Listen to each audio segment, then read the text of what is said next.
بسم اللہ الرحمن الرحیم۔ سفر ایک اہم موضوع ہے اور سفر سے متعلق کچھ گفتگو، کچھ سوالات ہیں آج ہمارے پاس، اس سے متعلق ہم آپ سے بات کریں گے۔ اور چونکہ انسان کی زندگی میں سفر کا مرحلہ پیش آتا ہے تو شریعت نے سفر کے جو مسائل ہیں وہ جدا رکھے ہیں، ہر مسئلے کی وضاحت ہے شریعت کے اندر۔ تو سفر کب ہوتا ہے، یعنی سفر شرعی کب شمار ہوگا؟ تو پہلے زمانے میں تو چونکہ گھوڑوں پر اور دیگر اسباب کم تھے تو پیدل اور اس طریقے سے سفر ہوتا تھا، تو اس میں تو 3 دن اور 3 راتوں کا ذکر ہوتا تھا کہ اتنا سفر ہو۔ تو موجودہ زمانے کے اندر شرعی میل کے اعتبار سے 48 میل یعنی 48 مائلز کہلاتا ہے، اور کلومیٹر کے اعتبار سے اگر ہم اس کو دیکھیں تو اس کی مقدار بنتی 78 کلومیٹر تقریباً۔ اگر اتنے سفر کا ارادہ ہے تو تب یہ سفر آپ کا شرعی سفر ہوگا، اور اس پہ شریعت کے اندر جو سفر کے احکام ہیں وہ اس پر لاگو ہوں گے۔ اچھا جی، نماز قصر یہ کب شروع کی جائے؟ تو جی جب آپ اپنے مقام سے روانہ ہو جائیں اور آپ کا سفر شروع ہو جائے تو پھر آپ نماز قصر ادا کر سکتے ہیں۔ اور سفر دیکھنا یہ ہے کہ سفر کتنے دن کا ہے، تاکہ ہم مسافر کب تک رہ سکتے ہیں۔ تو 15 دن کے اندر کا سفر ہے تو آپ مسافر ہیں، اور 15 دن سے زیادہ کا ہے تو پھر آپ مسافر نہیں ہیں۔ تو 15 دن سے کم کا سفر ہے، ایک شخص 15 دن سے کم کے سفر کی نیت کر کے نکلتا ہے کہ میرا یہ کام ہو جائے گا، میں یہاں سے روانہ ہو جاؤں گا، اور وہ وہاں پہ رکا ہوا ہے، وہ ہر دن اس کی امید ہے کہ کل میرا یہ کام ہو جائے گا، کل میرا یہ کام ہو جائے گا، لیکن اس کا کام مستقل ڈیلے ہوتا جا رہا ہے، رکتا جا رہا ہے۔ تو جب تک اس کا کام نہیں ہوتا یہ رکا ہوا ہے، اور ہر دن اس کی یہ نیت ہے کہ کل میں چلا جاؤں گا، میرا کام ہو جائے گا، تو اس طرح اگر یہ 1 سال 2 سال بھی رہ جائے تو یہ مسافر ہی کہلائے گا اور نماز قصر ہی پڑھے گا۔ اور نماز قصر کیا ہے؟ قصر نماز جو ہم کہہ رہے ہیں اور نماز قصر پڑھی جاتی ہے، تو قصر نماز کیا ہے؟ تو اللہ تعالیٰ کا ارشاد ہے قرآن کریم میں،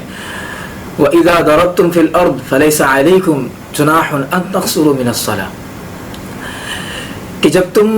سفر کرو زمین میں، فَلَيْسَ عَلَيْكُمْ جُنَاحٌ، تم پہ کوئی حرج نہیں ہے، أَن تَقْصُرُوا مِنَ الصَّلَاةِ، کہ نماز قصر ادا کرو۔ قصر یہ ہے کہ ظہر، عصر اور عشاء 4 رکعت فرض ہیں تو 4 کی 2 پڑھنا، 2 رکعت نماز فرض ادا کرنا، یہ نماز قصر کہلاتی ہے، کہ 4 کو 2 کر لینا، یعنی آدھا کر دیا اور آسان کر دیا۔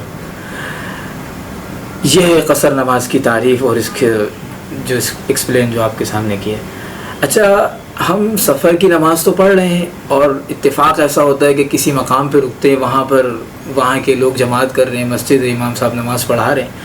تو ہم نے نماز امام صاحب کے پیچھے پڑھنی ہے، تو ہم کتنی رکعت پڑھیں گے؟ امام صاحب تو اپنے اعتبار سے نماز پڑھائیں گے، وہ تو مسافر نہیں ہیں، وہ تو قصر نہیں کریں گے۔ اگر ہم امام صاحب کی اقتداء کریں گے تو ہم نے بھی 4 رکعت ہی پڑھنی ہے، وہ چونکہ 4 رکعت پڑھائیں گے تو ہم ان کے پیچھے 4 رکعت پڑھیں، کوئی حرج نہیں ہے، 4 رکعت نماز ہم پڑھیں گے، ہمیں اس میں کوئی مسئلہ نہیں ہے۔ اور اگر ہم اپنا امام بنا لیتے ہیں، خود تنہا نماز پڑھ رہے ہیں، تو اس وقت ہم 4 کی 2 پڑھیں گے، اپنی نماز کو قصر کریں گے، چونکہ ہمارا اپنا امام ہے، وہ بھی مسافر ہے، اور ہم چونکہ خود بھی مسافر ہیں سارے افراد، تو 4 کی 2 رکعت نماز پڑھیں گے۔ اس کی یہی ترتیب ہوگی۔ اچھا، یہ نماز ہم پڑھ رہے ہیں تو نماز کے بعد سنتیں بھی ہوتی ہیں، نوافل بھی ہوتے ہیں، نماز سے پہلے بھی سنتیں ہیں، نماز کے بعد بھی سنتیں ہیں، تو ان کا کیا حکم ہوگا؟ تو اس کے لیے یہ کہ جب آپ کا سفر جاری ہے، ظاہر سی بات ہے، آپ سفر کر رہے ہیں تو آپ تھوڑی دیر کے لیے رکیں اور آپ نے نماز پڑھی اور جلدی سے گاڑی میں بیٹھ جاتے ہیں، واپسی روانہ ہونا، اس وقت آپ صرف فرائض پہ اکتفا کریں، 2 رکعت نماز پڑھیں، 4 کی 2 اور روانہ ہو جائیں۔ جہاں تک بات فجر کی ہے اور مغرب کی نماز کی، تو وہ فجر کی 2 رکعت ہے، 2 ہی پڑھی جائے گی، اور مغرب کی چونکہ 3 رکعت ہیں تو وہ 3 رکعت مکمل پڑھی جائے گی، اور ہو سکے تو فجر کی سنتوں کا اہتمام کریں اور عشاء کے نماز کے بعد 3 وتر کا اہتمام کریں۔ تو سنتوں کا حکم کیا ہوگا؟ تو سنتوں میں جب آپ کسی مقام پہ جا کے مقیم نہ بھی ہوں، بلکہ آپ کا سفر 15 دن سے کم کا ہے اور آپ چونکہ کسی مقام پہ رک چکے ہیں، ٹھہر چکے ہیں، تو وہاں پر آپ سنت اور نوافل کا اہتمام کر سکتے ہیں، اس میں کوئی حرج نہیں ہے، یہ بھی باعث اجر ہے۔ بعض حضرات نے تو لکھا ہے کہ لازمی پڑھیں، اور بعض حضرات اس کو منع کرتے ہیں، تو اس میں کوئی حرج نہیں، آپ اپنی سنت اور نوافل پڑھیں، آپ کو اس کو پورا اجر ملے گا۔ اب سوال یہ ہوتا ہے کہ جی ایک شخص ہوائی جہاز میں سفر کر رہا ہے، ایک بائی ٹرین جا رہا ہے، ایک بس میں ہے، گاڑی میں ہے، اپنی سواری میں ہے، ان کا کیا ہوگا؟ تو ہوائی جہاز میں جو شخص ہے تو وہ اپنی سیٹ پر بیٹھ کے نماز ادا کرے، اور ایک آئیڈیا ہے کہ بھائی قبلہ اس طرف ہے، آپ اپنی نماز پڑھ سکتے ہیں، اس میں کوئی حرج نہیں ہے سیٹ پہ بیٹھے بیٹھے۔ ٹرین میں جانے والے افراد تو ٹرین چونکہ زمین پہ ہی ہے، اس میں تو آپ اپنا قبلے کا تعین کریں، مساجد بھی نظر آتی ہیں جگہ جگہ، اور اپنے جدید موبائل ہے اس کے ذریعے آپ قبلے کا تعین کر کے اور آپ سیٹ پر بیٹھے بیٹھے پڑھیں، یہ زیادہ بہتر ہے۔ ٹرین چونکہ بہت زیادہ ہلتی ہے، اس میں اگر کسی کے اندر ہمت ہے وہ آرام سے کھڑے ہو کے پڑھ سکتا ہے تو وہ آرام سے اپنی نماز پڑھے، اس میں بھی کوئی مسئلہ نہیں ہے۔ اور بیٹھے بیٹھے پڑھنے کا یہ کہ دیکھیں نقصان سے بچنا ضروری ہے، چونکہ سفر ہے، بعض اوقات ٹرین بہت زیادہ جھول کھاتی ہے، تو اس میں یہ ہے کہ اللہ نہ کرے کوئی چوٹ لگ گئی اور نقصان ہو جائے، تو اس سے بہتر یہ ہے کہ اپنی سیٹ پہ ہی بیٹھ کے پڑھیں، کوئی مسئلہ نہیں، نماز ہو جائے گی۔ اور بس والے افراد ہیں، بس چونکہ نماز کے لیے رکتی ہے، اپنی سواری نماز کے لیے روک لیں۔ ایک سوال اور آیا ہے کہ جی اگر ہم اپنی سواری میں ہیں یا بس میں ہیں، لیکن چونکہ اس طرف حالات ایسے ہیں کہ اگر ہم یہاں پر گاڑی روکتے ہیں تو گاڑی رکنے کی وجہ سے سوال یہ ہوگا کہ وہاں پر کوئی ڈاکو ہیں یا جنگل ہے، جنگلی جانور ہیں، جان کا خطرہ ہے، تو جہاں آپ کو امن ہو وہاں پہ روک کر نماز پڑھیں۔ اگر وضو ہے تو گاڑی میں بیٹھے بیٹھے سیٹ پہ نماز پڑھ لیں۔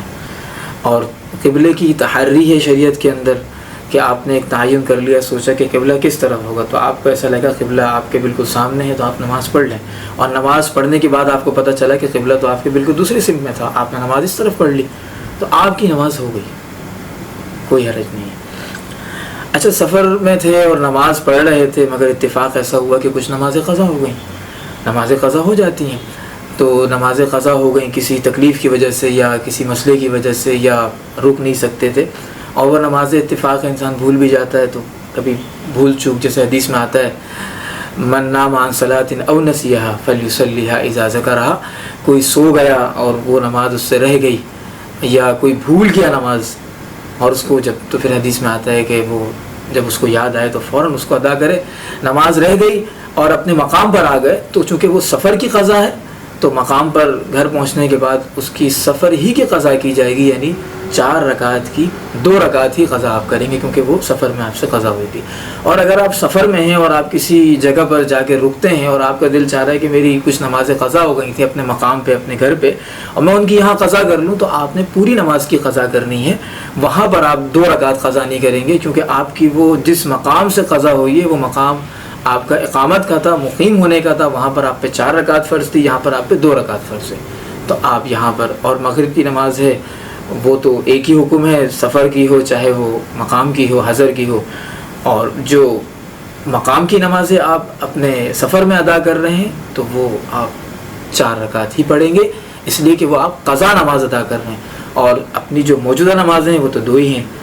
تو یہ اب تک کے تھے مسائل، اور اللہ تعالیٰ ہمیں اس پہ عمل کرنے کی توفیق عطا فرمائے، اور اللہ تعالیٰ ہمارے لیے آسانیاں پیدا فرمائے۔